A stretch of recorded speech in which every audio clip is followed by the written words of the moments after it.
Paulo e Estevão, pelo Espírito Emmanuel. Psicografia Francisco Cândido Xavier.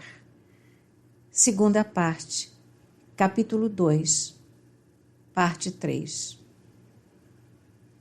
Depois de longo intervalo, como que procurando recompor as ideias com perfeita sabedoria, Gamaliel continuava solícito. Vejo-te no futuro, dedicado a Jesus, com o mesmo zelo ardente com que te conheci, consagrado a Moisés. Se o Mestre te chamou ao serviço, é porque confia na tua compreensão de servo fiel. Quando o esforço das mãos te haja granjeado a liberdade para escolheres o novo caminho a seguir, Deus há de abençoar-te o coração para difundires a luz do Evangelho entre os homens, até ao último dia de vida aqui na terra. Nesse labor, meu filho, se topares incompreensão e luta em Jerusalém, não desesperes, nem esmoreças. Semeastes por lá certa confusão nos espíritos, é justo recolhas os resultados. Em toda tarefa, porém, lembra-te do Cristo e passa adiante com o teu esforço sincero. Não te perturbem as desconfianças, a calúnia e a má-fé, atento a que Jesus venceu galhardamente tudo isso. Saulo sentia profundo descanso naquela exortação amorosa, terna, leal. Ouvindo-a, deixou-se ficar longo tempo entre lágrimas ardentes que testemunhavam o arrependimento do passado e as esperanças do futuro. Naquela tarde, Gamaliel deixou a rústica choupana, dirigindo-se com o ex-discípulo à casa do irmão, que acolheu desde então o jovem tarsense sob o seu teto com indisfarçável contentamento. A inteligência fulgurante e a juventude comunicativa do ex-doutor da lei conquistaram Ezequias e os seus, numa bela expressão de amizade espontânea. Nessa mesma noite, concluídas as cerimônias domésticas da última colação habitual, o velho rabino de Jerusalém expôs ao negociante a situação do seu protegido. Explicou-lhe de que Saulo fora seu discípulo desde menino, exaltando-lhe o valor pessoal e concluindo com a exposição de suas necessidades econômicas verdadeiramente críticas. E diante do próprio interessado, que acentuava a sua admiração por aquele velhinho sábio e generoso, esclareceu que ele tencionava trabalhar como tecelão nas tendas do deserto, rogando a Ezequias auxiliasse, com sua bondade, tão nobres aspirações de trabalho e esforços próprios. O comerciante de Palmira admirou-se. Mas o rapaz, de modo algum, advertiu atencioso, necessitará insular-se para ganhar a vida. Tenho meio de localizá-lo aqui mesmo na cidade, onde ficará em contato permanente conosco. Entretanto, preferiria vosso amparo generoso lá no deserto, acentuou Saulo em tom significativo. Por quê? Indagou Ezequias, interessado. Não compreendo mocidades como a tua, exiladas nos estendais de areia intermináveis. Os imigrantes do êxodo de Jerusalém, na condição de solteiros, não toleraram os elementos que lhes ofereci nos oásis distantes. Apenas alguns casais aceitaram as propostas e partiram. Quanto a ti, com os teus dotes intelectuais, não compreendo como preferes ser tecelão humilde, segregado de todos. Gamaliel compreendeu que a estranheza do irmão poderia levá-lo a suposições errôneas acerca do jovem amigo. E antes que alguma suspeita injusta se lhe esboçasse ao espírito indagador, ponderou com prudência. Tua pergunta, Ezequias, é natural, pois as resoluções de Saulo inspiram estranheza a qualquer homem prático. Trata-se de um homem cheio de talento, credor de belas promessas e, ao demais, muito instruído. Os menos avisados poderão chegar ao extremo de presumirem na sua atitude o desejo de fugir a consequências de algum crime. Mas não há tal. Para ser mais franco, devo dizer que meu amigo discípulo quer consagrar-se mais tarde à difusão da palavra de Deus. Achas, então, que Saulo, se elegesse a carreira da mocidade triunfante da nossa época, preferiria Palmira a Jerusalém? A situação, portanto, não é apenas de necessidade pecuniária, é também de carência de meditação nos problemas mais graves da vida. Bem sabemos que os profetas e homens de Deus foram aos lugares ermos a fim de sentirem as reais inspirações do Altíssimo, antes de ministrarem com êxito a santidade da palavra. Se é assim, replicou o outro vencido.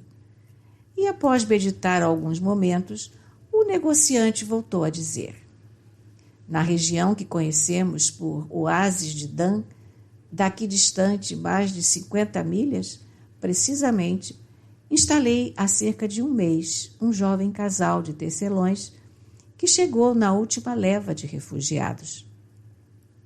Trata-se de Áquila, cuja mulher de nome Prisca foi serva de minha esposa quando menina, é órfã desamparada. Esses bons operários são atualmente os únicos habitantes do oásis. Saulo poderá fazer-lhes companhia. Ali há tendas próprias, casa confortável e teares indispensáveis ao serviço. E qual o sistema do trabalho? Interrogou o jovem tarsense interessado pela nova tarefa. A especialidade desse posto avançado, esclareceu Ezequias com certo orgulho, é a preparação de tapetes de lã e dos tecidos resistentes de pelo caprino destinados a barracas de viagem. Esses artigos são fornecidos por nossa casa comercial em grande escala, mas, situando a manufatura desse trabalho tão distante, tive em vista as necessidades urgentes dos grupos de camelos de minha propriedade empregados no meu tráfico comercial com toda a Síria e pontos outros mais florescentes do comércio em geral. Tudo farei para corresponder à vossa confiança, confirmou o ex-rabino confortado. A palestra prosseguiu ainda longo tempo no comentário das perspectivas, das condições e vantagens do negócio. Daí a 3 dias, Saulo despedia-se do mestre debaixo de profunda comoção.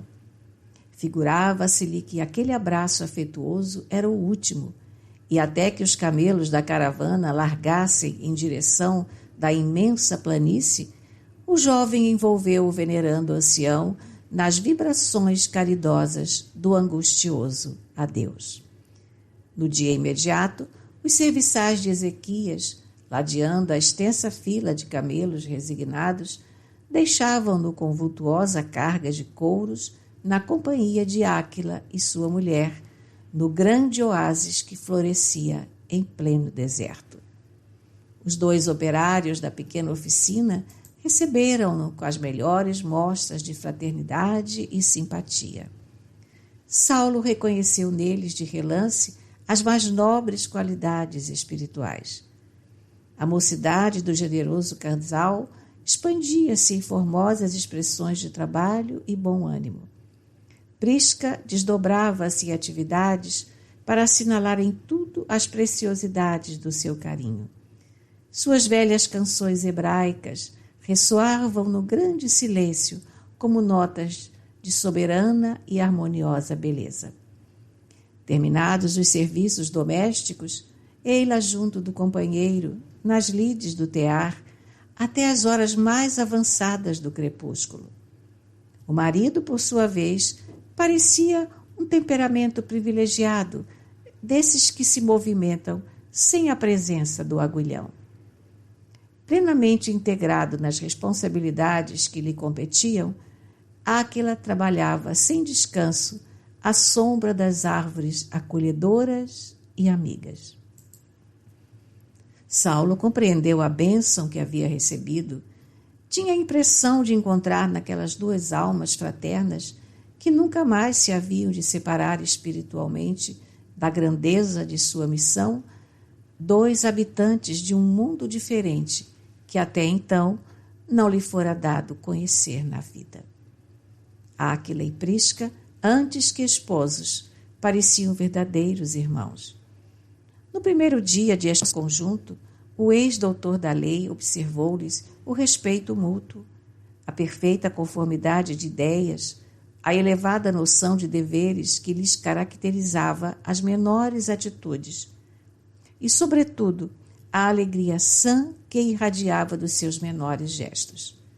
Seus costumes puros e generosos encantavam-lhe a alma desiludida das hipocrisias humanas. As refeições eram simples, cada objeto tinha o seu aproveitamento e lugar adequado, e as palavras, quando saíam do círculo da alegria comum, jamais incidiam em maledicência ou frivolidade. O primeiro dia correu com agradabilíssimas surpresas para o ex-rabino, sequioso de paz e solidão para os seus novos estudos e meditações.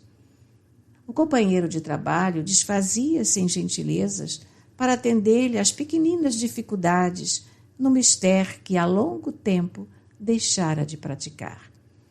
Áquila estranhou naturalmente as mãos delicadas, as maneiras diferentes, em nada semelhantes às de um tecelão comum. Mas, com a nobreza que o caracterizava, nada perguntou relativamente aos motivos do seu insulamento.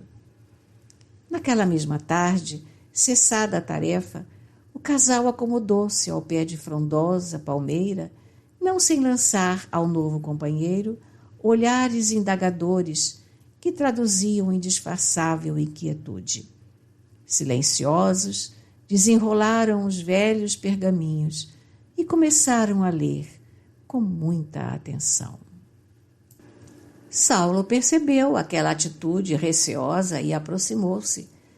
De fato, disse carinhoso, a tarde no deserto convida à meditação. O lençol infinito de areia parece um oceano parado. A aragem branda representa a mensagem das cidades distantes. Tenho a impressão de estarmos num templo de paz imperturbável, fora do mundo. Áquila admirou-se daquelas imagens evocativas e experimentou maior simpatia por aquele rapaz anônimo, segregado talvez dos afetos mais caros, a contemplar a planície sem fim, com imensa tristeza. É verdade, respondeu atencioso, sempre acreditei que a natureza conservou o deserto como altar de silêncio divino, para que os filhos de Deus tenham na terra um local de perfeito repouso. Aproveitemos, pois, nosso estágio na solidão para pensar no Pai justo e santo, considerando sua magnanimidade e grandeza. A esse tempo, Prisca debruçava-se sobre a primeira parte do rolo de pergaminhos, absorvida na leitura. Lendo casualmente, de longe, o nome de Jesus, Saulo aproximou-se ainda mais e, sem conseguir ocultar seu grande interesse, perguntou: Áquila, tenho tanto amor ao profeta Nazareno que me permito indagar se tua leitura sobre a grandeza do Pai Celestial é feita pelos ensinamentos do Evangelho. O jovem casal experimentou profunda surpresa em face do inesperado de semelhante pergunta. Sim, esclareceu o interpelado hesitante, mas, se vens da cidade, não ignoras as perseguições movidas a quantos se encontram em ligação com o caminho do Cristo Jesus. Saulo não dissimulou sua alegria, verificando que os companheiros, amantes da leitura, estavam em condições de permutar mais elevadas ideias do novo aprendizado. Animado pela confissão do outro, sentou-se nas pedras rústicas e, tomando os pergaminhos com interesse, perguntava: Anotações de Levi? Sim, esclareceu Áquila, mas senhor de si, e certo de se encontrar em face de um irmão de ideal. Copiei-as na igreja de Jerusalém antes de partir. Num instante, Saulo buscou a cópia do Evangelho que constituía para seu coração uma das mais preciosas lembranças da vida. Conferiram satisfeitos os textos e os ensinos. Tomado de interesse sincero fraternal, o ex-rabino interrogou com solicitude: quando saíram de Jerusalém? Folgo imenso quando encontro irmãos que conhecem de perto nossa cidade santa. Quando saí de Damasco, não previa que Jesus me reservasse tão gratas surpresas. Faz meses que de lá saímos, explicou Áquila, agora cheio de confiança na espontaneidade das palavras ouvidas. Fomos compelidos a isso pelo movimento das perseguições. Aquela referência brusca e indireta ao seu passado perturbava o jovem tarcense no mais recôndito do coração. Chegastes a conhecer Saulo de Tarso? Perguntou o tecelão, com uma grande ingenuidade a transparecer-lhe dos olhos. Aliás, continuava, enquanto o interpelado buscava o que responder, o célebre inimigo de Jesus tem nome igual ao teu. O ex-rabino considerou que seria melhor seguir à risca o conselho de Gamaliel. Era preferível ocultar-se, experimentar a reprovação justa do seu passado condenável, humilhar-se ante o juízo dos outros, por mais implacáveis que fosse, até que os irmãos do caminho lhe comprovassem plenamente a fidelidade do testemunho. Conheci-o, replicou vagamente. Pois bem, prosseguia Áquila, iniciando a narração das suas vicissitudes. É bem possível que pela tua passagem em Damasco e Palmira não tivesses conhecimento perfeito dos martírios que o famoso doutor da lei nos impôs, muitas vezes, arbitrariamente.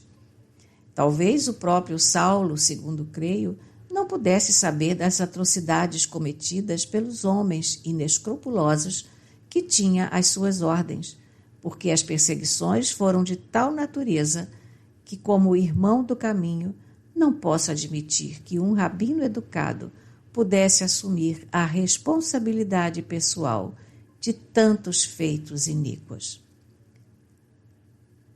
Enquanto o doutor procurava em vão uma resposta adequada, Prisca entrava na conversa exclamando com sinceridade: é claro que o rabino de Tarso não podia conhecer todos os crimes cometidos em seu nome. O próprio Simão Pedro, na véspera de partirmos, ocultamente, à noite, nos afirmou que ninguém devia odiá-lo, porque, não obstante o papel que representou na morte de Estevão, era impossível fosse o mandante de tantas medidas odiosas e perversas.